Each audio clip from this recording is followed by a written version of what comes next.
Hello and welcome back to Economics per se. Today we are going to learn about principles of economics, which in most of the microeconomics books is chapter 1. At the very basic level, every economic issue involves individual choices. Some elite economists would say that it is not economics if it is not about choices. So in order to understand individual choice, we must learn about the core of it first. There are 4 economic principles that underlie the individual choices. The first of which is this, principle 1. Choices are necessary because resources are scarce. A resource is anything that can be used to produce a good or a service, and economies resources usually begin with land, labor, which is the time that a labor is devoting for a market activity, and capital. Capital can be divided into 2 categories. One is physical capital, which include buildings, machinery, or other manufacturing assets, and the other one is human capital, which includes educational achievement, skills, work experience, and so on. So how are scarcity of resources affecting choices? Say, for example, you want to have some apples, and let's say compared to a convenience store, the price of apple is $2 per kilogram cheaper at a grocery store. But the convenience store is closer to your home. Here you can do 2 things. Either you go to the convenience store, pay $2 more per kilogram and save your time, which is a scarce resource as well. Or you can take some extra time on your commute and get the apple at a cheaper price from the grocery store. If you are a time pressured person, then you would choose to rather pay $2 more per kilogram. This is how scarcity of resources affect choices. Now, the second principle of economics is opportunity cost.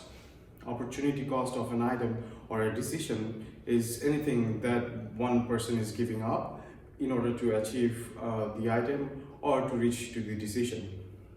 The concept of opportunity cost is very important in understanding individual choices. The reason behind this is that making a choice means you're having to forego some other thing. Opportunity cost can be both monetary and non-monetary. The classic example of opportunity cost is a high school graduate choosing between attending college and start working. If the person chooses to go to college, then the opportunity cost would be the income he is about to forego from the work, and he is also not going to gain work experience in certain sectors. And on the other hand, if the person chooses to work, then the opportunity cost would be the future income due to extra years of schooling that he would be foregoing, and the knowledge he is not going to gain. In both of the cases, we can see that the person faces both monetary and non-monetary opportunity costs. The third principle of economics is decision at the margin. In every decision making, there is always a trade-off. Trade-off occurs when a person compares costs with benefits and decides to do one thing over others. For example, if you are a finance major, studying economics is more beneficial to you than, let's say, studying chemistry. So if you had to choose a higher level course from either of the departments as one of your electives, you're better off taking a higher level of economics class. Making this decision is an example of a trade-off, as it involved you doing a cost-benefit analysis to reach to your decision. Now, let's say you decided to take the economics course as an elective. Say this is the final exam time, and tomorrow you have 2 exams, a finance exam and an economics exam. You have 8 hours to study and prepare for both, and you decided to spend 4 hours on each. At the end of the 7th hour, you see that you have another hour that you can spend to study. Which subject will you choose to study in that extra hour? The core course final exam or for the elective one? This type of decision is called marginal decision, where an individual has to decide what he is to do with an extra unit of something. In other words, making trade-offs at the margin. This sort of studies is called marginal analysis, and economists do it a lot. And now the fourth principle of economics is individuals respond to incentives. Incentive is anything and everything that offers rewards to people who change their behavior. Think about the example from the last principle. If the stakes were not high enough, like the grades did not matter, would they still be spending 8 hours a day to study? No, right? So what happened differently there? The difference in the two scenarios is that in one there was an incentive, the grades were at stake, and in the other there was no incentive. Where the individual had an incentive to study, he or she did it for 8 long hours a day. This, just like this, individuals' response to their incentives would change. And as we learned in an earlier video on how invisible hand works, the change in individuals' response to incentive would have an effect on the economy. The next 5 principles of economics underlie the interaction of choices. The 5th principle is there are gains from trades. When 2 individuals make decisions affecting each other's, it is called interaction of choices. And the economic interaction of 2 individuals' choices is called trade. In a market economy, trades occur when one individual provides a certain good and receives some other good in return. Consider a pizza place. Say there are 5 people working there, and each of them is making an entire pizza on their own, and they make 10 pizzas a day. 50 pizzas in total. In his book, The Wealth of Nations, Adam Smith explains how if one person specializes on a specific task of pizza making, for example, one person needs the pizza dough, one slices the sausages, one grates the cheese, one makes the sauce, and the last one collects all of those materials and puts the pizza in the oven to cook. That would result in the pizza place ending up making more than 50 pizzas a day. Of course, Adam Smith's original example was not about the pizza place. He talked about a 18th century pin factory, but the idea was similar. The same theory can be applied to an economy, how people divide tasks among themselves, specialize and trade among themselves. The economy as a whole can produce more goods and services, and the individuals specialize and trade among each other. This is the same reason why we do not have an elementary school teacher practicing medicine or a physician trying to fix an economy, unlike the Middle Ages, where one Leonardo da Vinci was a painter, an engineer, an architect, a mathematician, a botanist, and the list goes on. The 6th principle of economics is markets tend to move towards equilibrium.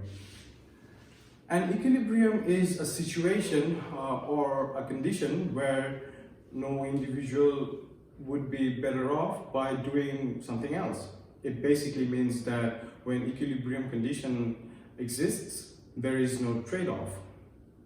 Imagine you work at a gas station where there are 4 pumps to take gas from. Only 3 of those are functioning and people are lined up waiting for their turns. Now let's say you opened the fourth pump and made it function. What will you observe? You will observe that people waiting in the other three lines are rushing and creating a chaos to line up in front of the fourth pump. And of course, in a while, in a minute or two, all of the chaos will come down. Then why did that rush and chaos happen? This is happening because people have an incentive to do so, and the incentive is getting gas quicker.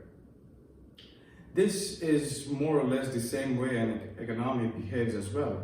If it goes off track, either in a positive or a negative manner, it tends to move towards equilibrium because individuals respond to incentives. You'll learn more about this in the other sets of videos on macroeconomics. The seventh principle is resources should be allocated efficiently to achieve society's goals.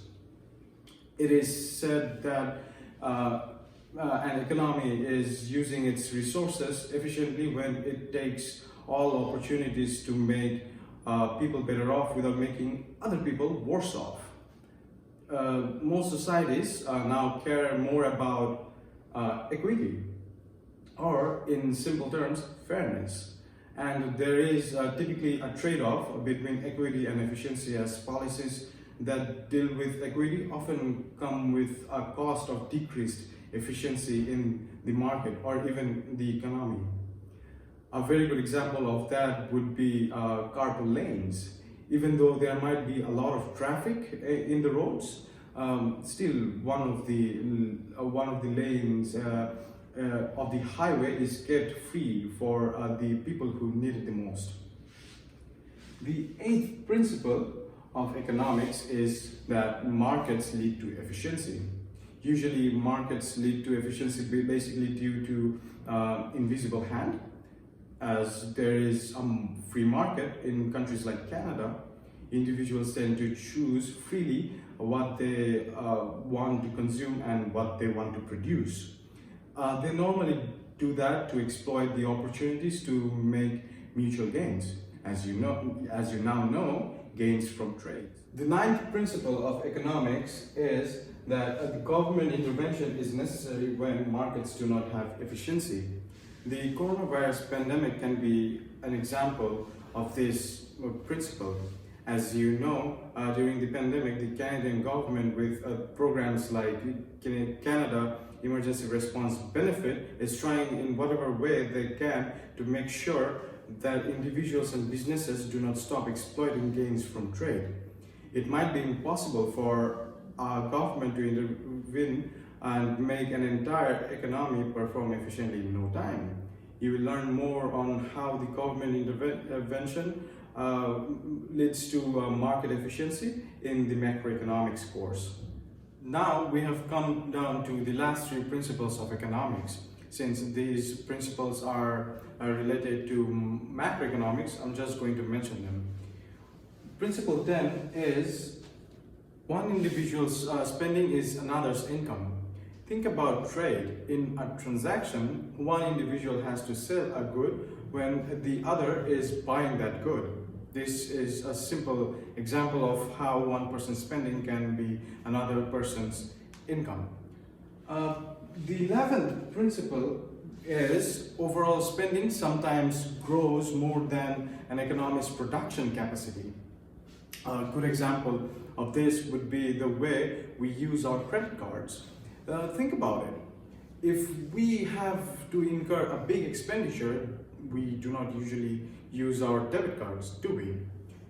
We use the credit card and gradually pay off our dues. The same way an economy or a nation might spend more than what it earns, like how during the COVID-19 pandemic, the Canadian government is spending more than what it is earning with programs like CERB. The final and 12th principle of economics is overall spending can be influenced by government policy. Again, CERB could be an example of this principle, which is an emergency policy implemented by the government of Canada. With this policy, the government is trying its best to keep some flow of spending to keep the economy going. Although the overall spending cannot be influenced with only policies when the income is too low. You will be learning more about these three principles in macroeconomics from the macroeconomics course, from the other sets of videos. That's all from me today. If you enjoyed the video, please like and subscribe to our channel. I'll see you the next time.